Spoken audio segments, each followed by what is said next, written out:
Мен кыска эле сүйлөгүм келип турат бул жерден. Сиздерге аябай терең ыраазычылык билдирем ушундай бир элдик жыйынды өткөзүп атканыңыздарга. Азыркы мына айтып аткан президентке кайрылуу боюнча эч кандай бир полномочиясы жок экен президенттин деп сиз айтып кетип атпайсызбы? Бир полномочиясы бар эле го. Садыр Жапаровго бериле турган мынапыс боюнча түздөн-түз президенттин райым боюнча единственный бир ушул укугу бар экен да ушул нерсени колдонгонго, бирок ушул нерсени да колдонбой койду. Эми мындан өзүңүздөр жыйынтык чыгара берсеңиздер болот. Биз эч кандай ишине андай неме айта албайбыз. Анан логистикалык борбор боюнча ал жерде дагы азыр көп эле нерселерди айтып кетти. Ушул эле боюнча мына Кыргызстандагы азыркы мына көтөрүлүп аткан активист балдар кыздар боюнча дагы азыр угунтуктар жүрүп атат.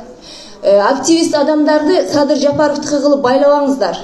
Активист инсандар, балдар, кыздар ар бир Кыргызстандын көйгөйүнө башын салып ошол нерсени айтып чыкканга укугу бар.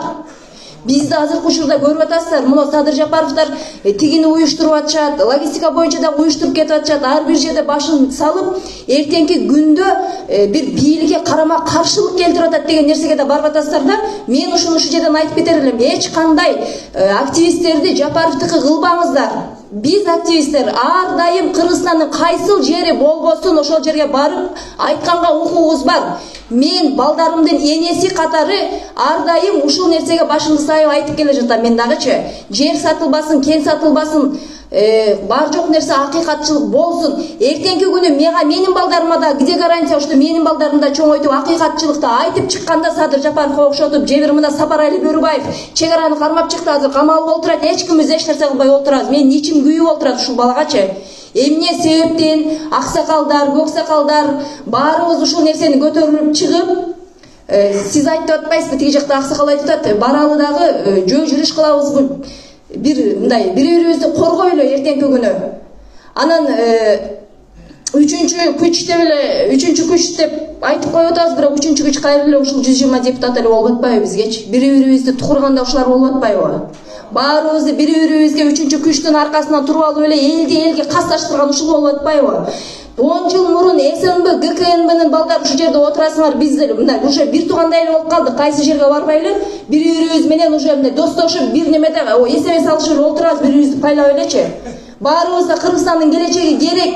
Ушул балдардын ушул мына СНБ, МВД булар деген башка өлкөлөр менен иштеше турган балдарды пешке кылып, элдердин астына аброюн түшүрүп койдуңуздар, бизди касташтырып койдуңуздар. Ушулардын кадырын дагы баалайлы да. Мен эч кандай күч органдарына эч кандай неме айта албайм. Булар иштеп атат, бирок системага баш ийип атат.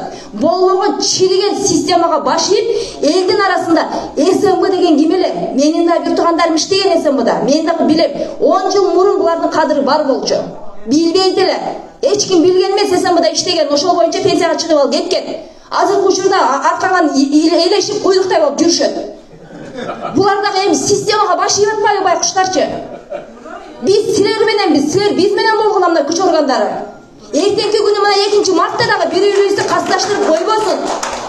Жалаң активисттерди бар жогун азыр тизмесин алып карап отурасыңар. Биз деле уже СМБ болуп бүттүк, чынын айткандачы. Силердеги СМС бар жок нерсе бизде дагы бар. Информация бирдей. Ошон үчүн бардыгыңыздарды ошол 2 марттагы тынччылык багыл көйгөйлөрүбүздү айта турган жыйынга чакырамын. Күч органдары эл менен болуңуздар, биз дагы сиздер менен биз. Провокация болбосун. Биз эч кандай мына азыр бир гана нерсени айтайын, Садыр Жапаровдун кайратына таазим берем. Бундай эркектер жок эмес, бар. Ар бир кыргыздын эркегинин жүрөгүндө ошол бир зерно бар, Манас атанын күчү бар, Манас атанын кадыры бар. Ошол нерсени ойготсок, бири-бирибизди коргосок, азыр учурда да Садыр Жапаров айтып отурат, мен болду, мага күйбөгүлө деп атат. Силер өзүңөр күйүп алгыла, ошол мага жетиштүү деп атат. Эртеңки күнү 2 март күнү чыга турган элдер биз Садыр Жапаров үчүн чыгып аткан жокпуз. Акыйкат үчүн чыгып атабыз. Ошол үчүн провокациядан алыс болуп бизди колдоп бериңиздерди суранам. Рахмат.